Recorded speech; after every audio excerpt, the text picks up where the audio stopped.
Welcome to the deep dive. We try to get straight to the insights you really need. Cut through the noise. Exactly. And today, wow, we're tackling a big one. Oil and gas. Huge stakes. Couldn't be higher, right? Well, I mean, quality, safety, compliance, these aren't just buzzwords there. no, they're absolutely critical. Life and death sometimes. For sure. So the big question is, in such a complex, high-risk world, how do these companies manage it all? How do they ensure, excellence? Yeah. Navigate those immense risks? Well, that's exactly what we're diving into today. Think of this as your shortcut. Shortcut. A shortcut to getting really informed on one specific, very powerful solution, ISO 2901.201. Yeah, it's a quality management system standard, but it's built specifically for petroleum, petrochemical, natural gas industries. Tailored for them. Precisely. And what we're seeing from our sources is how it helps companies move, from just reacting or sort of crude operation. Putting out fires. Right, to really being proactive towards achieving, certified excellence. Certified excellence. Okay, I like the sound of that. So this is the shortcut. By the end of this deep dive, you, the listener, should really get what makes ISO 2901 such a cornerstone. For trust, for reliability in this global industry. We'll unpack the structure, its value, how it's different from other standards, all based on our source material, of course. Let's do it. Okay, so let's start with the basics. For someone maybe hearing about ISO 29001 for the first time, or maybe they've heard the number but aren't sure what it really is, how do we define its core purpose? Why is it so critical here? Right. The key thing, I think, is that ISO 29001.2020, it isn't just some generic quality standard. Okay. It was actually developed by the International Organization for Standardization, yes, but in collaboration with the oil and gas industry itself. Ah, so the industry had direct input. Exactly. That's crucial. It means it builds on the foundation of ISO 9001, which many people know, but it adds these really important additional requirements. Requirements designed for what exactly? Designed specifically to tackle the unique challenges, the specific pain points, and frankly, the enormous risks you find only in this sector. So it's like a specialized toolkit, giving them a roadmap in an industry where, like you said, the margin for error is basically zero. Precisely. What are some of those key objectives then? What's it trying to achieve?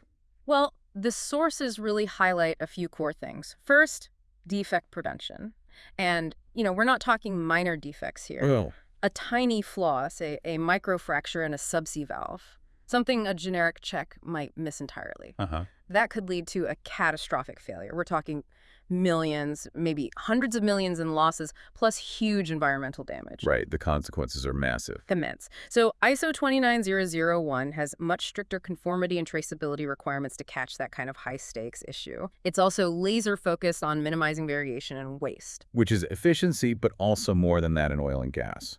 Yeah, it's about resource conservation, avoiding hazardous byproducts, things like that. And then critically, it's about managing risk much more effectively. Risk management is key. Absolutely central. Plus, promoting continuous improvement and really strengthening that supply chain consistency. It's all about boosting safety and operational integrity in very practical ways. That definitely highlights its importance. You mentioned the supply chain. Just how far does this influence spread? Does it cover the whole industry? Its reach is remarkably broad. It's not just for the big operators, Okay. It applies right across the board. Upstream, the exploration and production side, midstream pipelines, transport, and downstream refining, petrochemical. The whole value chain then. Pretty much. And it extends to EPC contractors, too, the engineering, procurement, construction firms that build the facility. Right, the big project companies. Exactly. Plus service providers and even the manufacturers and suppliers of critical equipment and materials. Valves, pumps, pipes. So it really touches almost every part of the industry. It does. It aims for that consistency right through the ecosystem. Okay, structure. We know it's based on ISO 9001. Most ISO management standards share a common structure now, right? That high-level structure. That's correct. Like other modern ISO standards, it follows that clear clause-by-clause structure.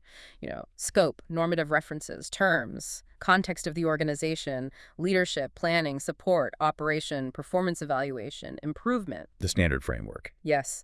It provides that systematic approach many organizations are familiar with. It helps with integration if they use other standards, too, like ISO 14001 for environment or 45001 for safety. Right. But the magic, or the real power here, is in the additions, isn't it? Those oil and gas specific bits. That's the aha moment. understanding how it's tailored. Absolutely. That's where ISO 29701 really shows its specific value. Can you give us a feel for what those additions look like in practice? What makes it unique? Sure. So take risk-based thinking. ISO 9001 requires it, but 29001 takes it much further. It might mandate specific rigorous methodologies like, say, HAZOP, studies hazard and operability studies, Okay. or FMEA, failure mode and effects analysis, especially for designing critical equipment. That's way beyond a general risk assessment. Much more prescriptive. Yes, in certain high-risk areas. Then there's the focus on product and service conformity. It demands incredibly robust material traceability, Traceability line. like being able to trace high-pressure components, say a valve body, right back to the specific batch of metal it was poured from the melt batch. Wow, that level of detail. It's absolutely critical when dealing with extreme pressures and temperatures. And then there's just this profound emphasis throughout the standard on reliability and operational excellence, making sure equipment doesn't just meet spec on day one, but performs reliably under harsh real-world conditions over its entire life cycle. So it's these additions, these sector-specific layers that really make the difference. That's the core of it, yes. Okay, so that explains what it is and why it's different. Let's talk benefits. Why do companies go through the effort, and let's face it, the expense of getting ISO 29001 certified? What are the tangible advantages? Well, the most obvious one is enhanced quality and reliability. For anyone listening who works in operations, that means fewer breakdowns, fewer surprises, more dependable production. Less downtime, more output? Exactly. But it goes beyond that. Improved safety and environmental performance are huge drivers. In today's world, that's non-negotiable for many stakeholders. And investors, regulators. Absolutely. It also directly leads to reduced operational risks and, as you said, less downtime, which hits the bottom line in a good way. You also build greater customer trust and satisfaction. Being 29001 certified is often a prerequisite to even bid on major contracts. So it's a market access issue too. Definitely. It strengthens supplier management and that crucial traceability across the whole value chain. For procurement folks, that means lower risk in who they buy from. Peace of mind, maybe. A degree of it, yes. And finally, it ensures better alignment with global oil and gas requirements and expectations. It basically signals you're operating at a recognized international standard of excellence. So these aren't just nice-to-haves. They sound pretty essential for staying competitive and sustainable long-term. I'd say so. They really are fundamental in this industry. Now let's tackle that common question head-on. ISO 29001 versus ISO 9001. We've touched on it, but for our listeners, can we crystallize the key difference? Why does this distinction matter so much? Yeah, it's a really important distinction. The simplest way to put it is ISO 9001 was generic. ISO 29001 is specific. Generic versus specific. Right. ISO 9001 provides a great quality management framework for any organization, whether they make software, run a hospital, or bake bread. ISO 29001 takes that framework and rebuilds parts of it, adding layers specifically for the petroleum, petrochemical, and natural gas industries. Okay. So what are the, say, top three differentiators? I'd say, 1, those additional mandatory sectoral requirements we talked about, tailored for upstream, downstream risks and processes. 2, a much, much higher emphasis on risk management. It's not just a clause. It's deeply woven into the fabric of the standard design, supply chain, operations, everything. Okay, risk is number 2. And 3, the focus on the supply chain is significantly more extensive and critical. Managing suppliers, verifying their materials and processes, it's far more rigorous than in generic 9001. Got it. Sector requirements, deep risk integration, and intensive supply chain focus. That makes its unique value proposition really clear. Well, it's built for the specific hazards and complexities of oil and gas. Okay, let's paint a picture now. Where do we actually see this standard being used? Can you list some of the key segments or industries within oil and gas where 29001 makes a real difference? Sure, it really covers the whole spectrum. You'll find it heavily used in oil and gas exploration and production, the E&P companies. The ones drilling the wells. Right. Also in refining and petrochemical processing plants. Huge, complex facilities where quality control is paramount. Makes sense. Pipeline construction and maintenance outfits rely on it. Drilling and well services companies, those big EPC and offshore services providers we mentioned earlier. Okay. And critically, it flows down to the suppliers, valve manufacturers, pump manufacturers, pipe mills, suppliers of specialty materials. So the whole equipment chain. Yes. And even companies providing crucial support like HSE Health, safety, environment consultants, and technical service providers often get certified to show alignment with their clients. Wow, okay. It truly is spread across that entire ecosystem. It aims to create a common language of quality and risk management throughout. So if a company decides, okay, we need this, how do they actually do it? What's the journey like? Going from, as you put it, crude to certified. What's the roadmap? It's a structured process, definitely not overnight. It typically starts with awareness and training. Getting everyone on board. Exactly. Initial sessions, workshops, getting staff engaged, and understanding why this is important and what it involves. Then comes a crucial step, the gap analysis. This is where you evaluate your current systems, your processes, your documentation against every single requirement in the ISO 29001 standard. Finding out where the shortfalls are. Precisely. What needs to be created, what needs to be improved. Based on that, you move into documentation. Writing it all down. Preparing the quality manuals, the detailed procedures, the standard operating procedures, SOPs, work instructions, forms, everything needed to define the system. Sounds like a lot of work. It can be, depending on the starting point. Then comes the big one, implementation. Putting it into practice. Deploying the documented QMS across all relevant departments. Training teams on the new procedures, making sure people are actually using the system day to day. Right. It has to be lived, not just documented. Absolutely. After it's been running for a while, you conduct an internal audit. Checking yourself first. Yes. Your own trained auditors verify if the system is effective, if it conforms to the standard, and if people are following the procedures. Finding issues internally before the external auditors do. Smart. Following that is the management review. Top management has to formally review the QMS performance, look at audit results, risks, customer feedback, resource needs, and plan improvements. Their commitment is vital. Leadership buy-in. Essential. Only after all that are you typically ready for the external audit. This is conducted by an accredited third-party certification body. Formal check. Yes. They come in, audit the system thoroughly, and if everything is in order, Certification. you achieve certification. But it doesn't end there. Certification is usually valid for 3 years, with annual surveillance audits. It's about continual improvement, maintaining and enhancing the system over time. So it's an ongoing commitment, not a one-off project. Definitely. Quality is a journey, not a destination, as they say. And you mentioned auditors. They sound absolutely critical to this whole process. Guardians of quality, you could say. They really are. Their role is fundamental to the integrity of the certification. What are the different types of auditors involved here? What distinguishes them? Primarily, there are 2 key roles we should understand. First, the internal auditor. The ones checking inside the company. Right. Their job is to verify conformance within their own organization. They need a solid understanding of ISO 29001 requirements, but also of their company's specific processes.